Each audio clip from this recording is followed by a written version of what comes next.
किसान भाइयों नमस्कार। इस वीडियो पर हम आपको बताएंगे सोयाबीन की उन्नत खेती की A to Z संपूर्ण जानकारी।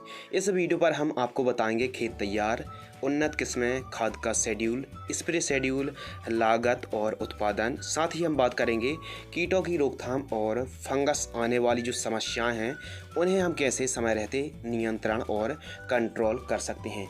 इसके अलावा हम बात करेंगे कि सोयाबीन की फसल पर कितने प्रकार की और भी समस्याएं किसानों के सामने क्रिएट होती हैं, उनको आप समय रहते कैसे रोकथाम और कंट्रोल कर सकते हैं। मैं हूं आपका दोस्त शिव कुमार, आप देख रहे हैं एडवांस एग्रीकल्चर यूट्यूब चैनल।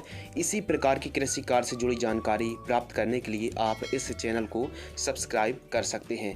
यदि आप सोयाबीन की फसल, सोयाबीन का रकबा बहुत ज़्यादा बड़ी मात्रा पर बड़े पैमाने पर करते हैं तो सॉइल टेस्ट और पानी का पीएच की जांच जरूर करा लें। और यदि आप वर्षा का जो जल का निकास है, बरसात हो जाने के बाद तुरंत हमारे खेत से पानी बाहर चला जाना चाहिए। ऐसी कंडीशन पर आप सोयाबीन की खेती कर सकते हैं। तो चलिए शुरू करते हैं और वीडियो को बिना स्किप किए वीडियो को अंत तक जरूर देखें। तो सबसे पहले बात करते हैं अनुकूल समय। सोयाबीन के लिए अनुकूल जो समय है 15 जून से लेके आप 1 जुलाई तक, यह एक ऐसा टाइम है जो सोयाबीन की फसल के लिए काफ़ी ज़्यादा सूटेबल रहता है। इसके अलावा बात करते हैं खेत तैयार। तो खेत तैयार आपको किस प्रकार करना है, कृपया ध्यान से सुनिए। सबसे पहले तो आपको गहरी जुताई करा देना है और उसके बाद खेत को समतल कराते समय कम से कम 1 से 2 ट्राली गोबर की खाद को पूरे खेत में बिखेर कर रोटोवेटर से खेत को समतल करा दीजिए। लेकिन जब आप गहरी जुताई करा रहे हैं, कम से कम 1 महीने 15 दिन की धूप लग जानी चाहिए। इससे क्या होता है कि मिट्टी में पाए जाने वाले जैसे नेमाटोड्स है और भी फंगस हैं वह कंट्रोल हो जाते हैं। तो आपको धूप लगाना बहुत ही ज़रूरी होता है। उसके बाद बुआई के समय आप रोटोवेटर से खेत को समतल करा दीजिए।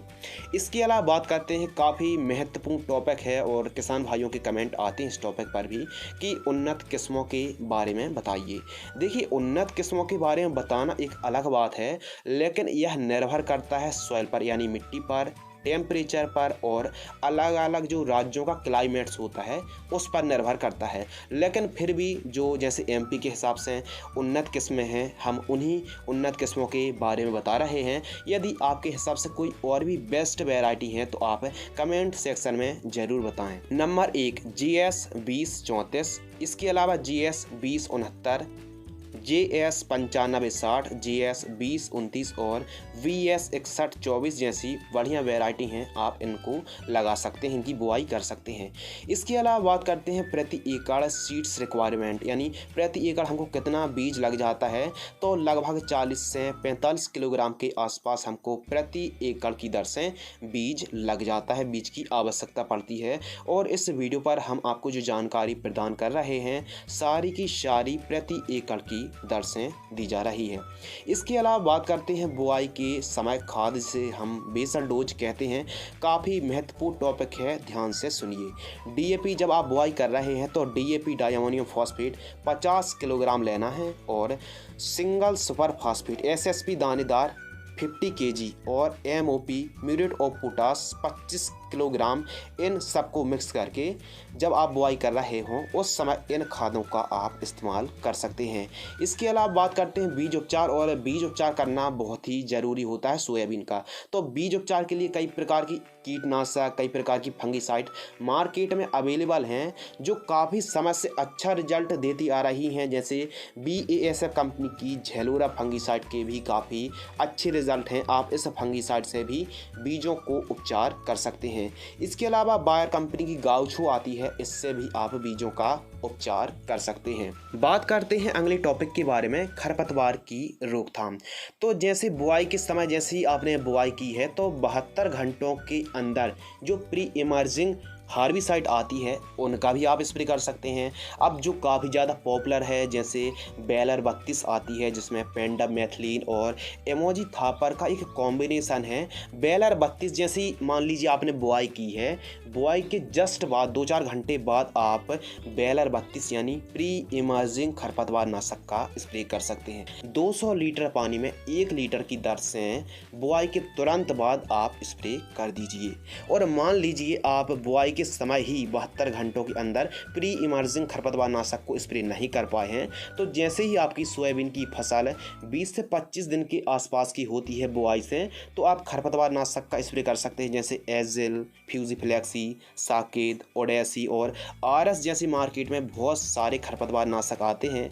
यदि आप कमेंट करेंगे तो इनकी हम डिटेल से डीपली आपको वीडियो बनाकर प्रदान कर देंगे। बात करते हैं अगले टॉपिक के बारे में, कीटों का प्रकोप, रोकथाम और स्प्रे शेड्यूल के बारे में। तो सोयाबीन की जो फसल है, कई प्रकार के कीटों का प्रकोप हमारी सोयाबीन की फसल पर देखने के लिए मिलता है जैसे ring cutter, girdle beetle, semi loopers, हरी इल्ली, इसके अलावा तंबाकू इल्ली, सफ़ेद मक्खी, मच्छर मक्खी और सकिंग पेस्ट जैसे कीटों का प्रकोप देखने के लिए मिलता है। साथ ही फंगस का भी प्रकोप जैसे powdery mildew, downy mildew, pod blight, rust, spot, पीला मोज़ेक वायरस और नेमेटोड्स की भी समस्या देखने के लिए मिलती है। तो समस्या कई प्रकार की हैं, तो हम आपको स्प्रे बता रहे हैं ताकि आप स्प्रे करके आप अपनी सोयाबीन की फसल पर कीटों से मुक्त, फंगस से मुक्त और ठीक तरीके से ग्रोथ हो, उपज उत्पादन हो और आपकी फसल पर खूब ज़्यादा फूल आएँ और ठीक तरीके से फलियाँ लगें। तो उसके लिए क्या स्प्रे करना है कृपया ध्यान से सुनिए।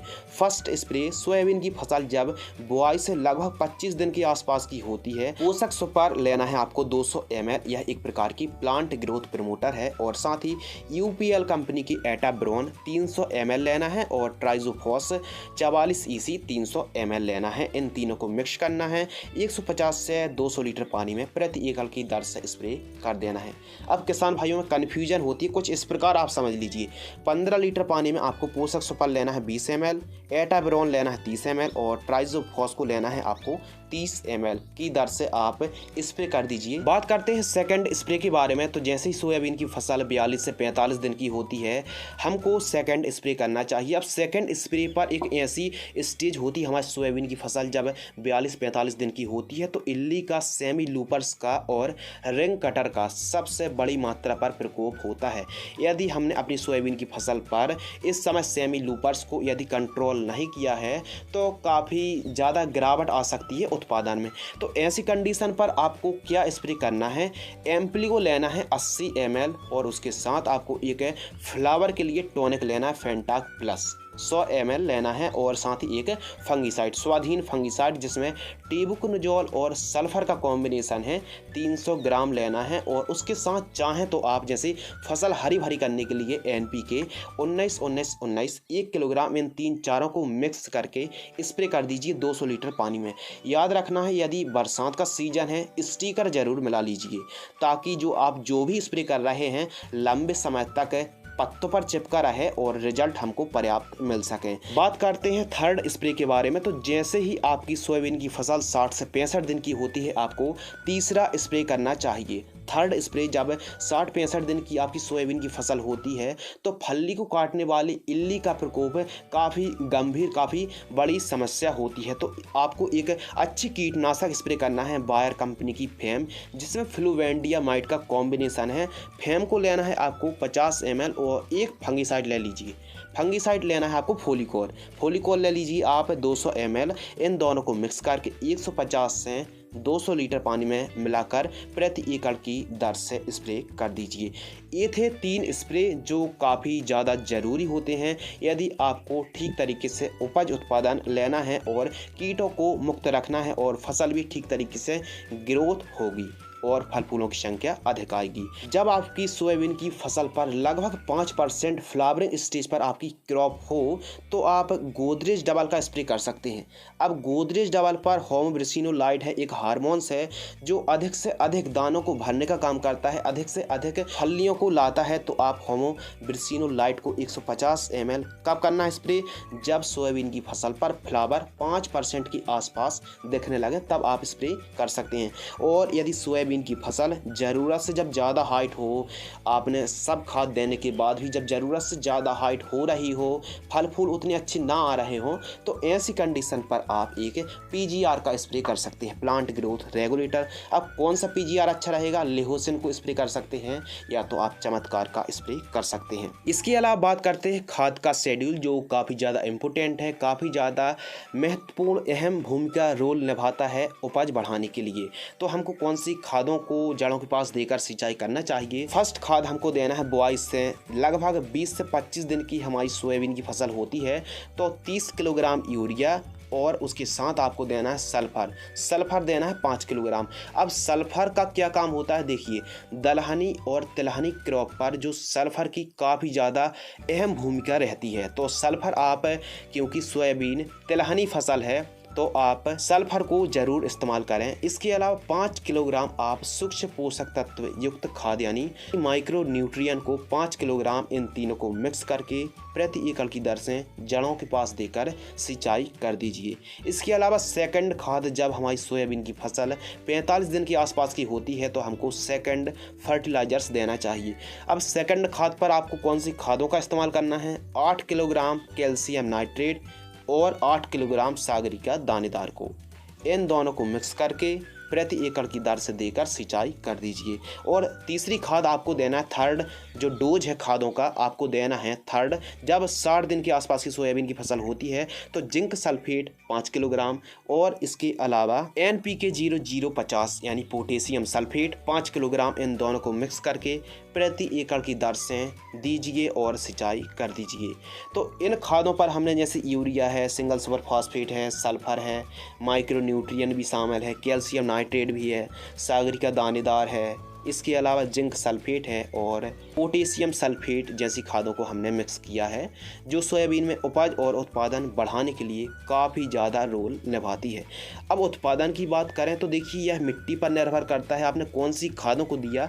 बेसिक देखा जाए तो मैक्सिमम 10 से 12 क्विंटल बड़े आराम से आप प्रति एकड़ की दर से उत्पादन निकाल सकते हैं। यह वैरायटी पर भी निर्भर करता है, आपकी देख रेख पर भी निर्भर करता है।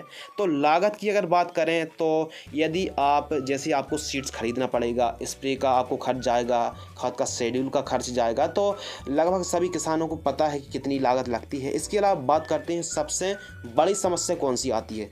सबसे बड़ी समस्या आती है पीला मोज़ेक वायरस। पीला मोज़ेक वायरस आ जाता है और उसको फैलाने का काम करता है व्हाइट फ्लाई। सफ़ेद मक्खी की रोकथाम करने के लिए आप एसिटामिप्रेड का स्प्रे कर सकते हैं, SLR 525 का स्प्रे कर सकते हैं, और जो सोमिटोमो की लेनो इंसेक्टिसाइड आती है या फिर BASF कंपनी की सेफिना इंसेक्टिसाइड आती है, ऐसे मार्केट में प्रोडक्ट अवेलेबल हैं जो सफ़ेद मक्खी की रोकथाम करने के लिए कारगर सिद्ध साबित हुए हैं।